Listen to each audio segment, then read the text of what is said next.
Let's start with the biggest misconception veterans have about disability benefits: that VA disability compensation and SSDI are the same thing, or that one cancels out the other. Neither is true. These are two completely separate programs run by two completely separate federal agencies. The Department of Veterans Affairs runs VA disability compensation. The Social Security Administration runs SSDI. They do not talk to each other in a way that would reduce your benefits. You can receive a check from both at the same time. No offset, no penalty, no reduction. Here is why this matters practically. The SSA classifies VA disability compensation as unearned income. And here is the key. Unearned income does not count toward your SSDI eligibility, and it does not affect how much SSDI you receive. A $4,000 monthly VA check has zero effect on your SSDI amount. Zero. Now, your VA rating percentage, your 70%, your 100%, whatever it is, that does not determine SSDI eligibility either. The SSA uses its own standard, called the Blue Book. Their core question is simple: can you work? More specifically, can you perform substantial gainful activity? In 2026, the SGA limit is $1,690 per month for non-blind individuals. As long as you are not earning above that threshold from work, you can potentially qualify for SSDI, regardless of what your VA rating says. Let's look at real 2026 numbers. A 70% rating pays around $1,832 a month. A full 100% rating pays $3,938 a month, and with a spouse, around $4,158. Now stack SSDI on top. The average SSDI benefit in 2026 is approximately $1,580 per month. If you are a 100% veteran, you are potentially looking at over $5,500 per month, with VA compensation being completely tax-free. That is what stacking looks like. One important note: you need to report any work activity to both the SSA and the VA separately. They are different agencies. Do not assume one knows what the other knows.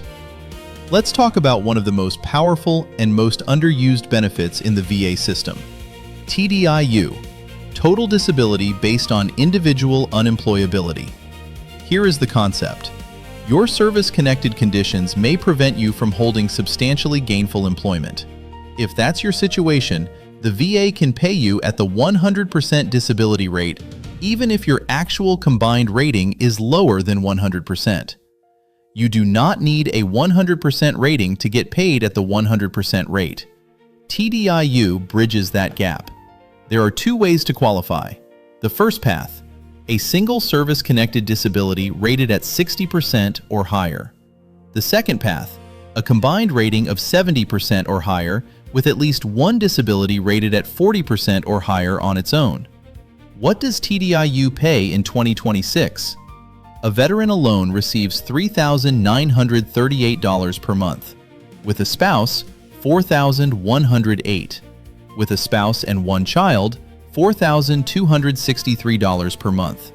TDIU does come with an income limit. Your earned income must stay below $15,960 per year in 2026. Unearned income, investments, SSDI, VA compensation does not count against that limit. TDIU and SSDI are fully stackable, and many veterans receive both at the same time.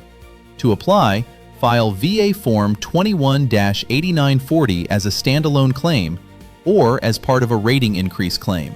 Now let's talk about something most families have never heard of.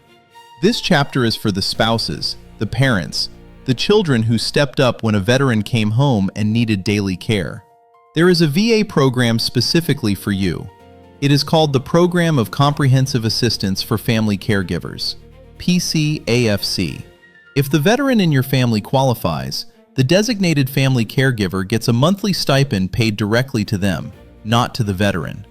On top of that, caregivers can get health insurance through CHAMP VA if they have no other coverage, mental health counseling, and at least 30 days of respite care per year, real time off. That stipend is not symbolic. Depending on where you live and the level of care required, it works out to roughly $1,500 to $2,500 per month. For the veteran to qualify, two things need to be true: a combined service-connected disability rating of 70% or higher, and personal care services required for at least 6 continuous months. You apply with VA Form 10-10CG, online, by mail, or in person at a VA medical center. One important 2026 update: current participants and legacy applicants are protected through September 30th, 2028. No reduction in stipend based on reassessment during that window.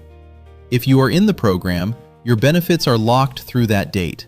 This is one of the most underused benefits in the entire VA system. If someone in your family is providing regular care to a veteran, this application is worth your time. Let's walk through what healthcare coverage actually looks like when you stack everything together. Because most veterans are using only one program when they could be covered by 2 or even 3 at the same time, veterans with a 100% service-connected rating get Priority Group 1 VA healthcare. That means no copays, no premiums, no out-of-pocket cost for covered care. Now add SSDI to the picture. After 24 months of SSDI payments, you automatically qualify for Medicare, regardless of your age. VA healthcare and Medicare work in parallel. The standard approach is to use the VA for service-connected conditions and Medicare for everything else. If a veteran also qualifies for SSI, the needs-based program, they get Medicaid too. That creates triple coverage: VA healthcare, Medicare, and Medicaid, all running simultaneously. One distinction that matters enormously: VA disability compensation, the ratings-based benefit, is not counted as income for SSI purposes. VA pension, which is a separate needs-based program, is counted. If you are trying to protect SSI eligibility, that difference is critical. Veterans receiving VA pension who need help with daily living can also apply for the aid and attendance benefit, an additional monthly amount on top of the pension. That is separate from PCAFC and can run simultaneously depending on eligibility. And one final 2026 rule change. Effective February 9, 2026, the VA no longer grants need-based apportionments of compensation to dependents in most cases. There are exceptions if a veteran is incarcerated or institutionalized. If you had or were expecting an apportionment arrangement, verify your status directly with the VA. Here is where we land. You served. These benefits exist because of that service. But the system does not hand them to you. You have to know what to claim and how to stack them. The information is all out there, but it is scattered across different agencies and different programs, and most veterans never see the full picture in one place. That is what today was about. So here is the recap. VA compensation and SSDI are completely separate. You can receive both with no reduction to either. TDIU gets you paid at the 100% rate without a 100% rating. PCAFC pays the family caregiver directly, not the veteran. And Medicare kicks in automatically at 24 months of SSDI payments. What to do next? Check your VA rating and determine whether TDIU applies to your situation. If you need help filing, contact a veteran service organization. The DIAV, VFW, and American Legion all provide free claims assistance. If you have a family caregiver who is putting in real time and real effort, get VA Form 10-10CG and start that application today. Drop your questions in the comments. And if you know a veteran who needs this, share this video. I'm Drew. This is Disability.co.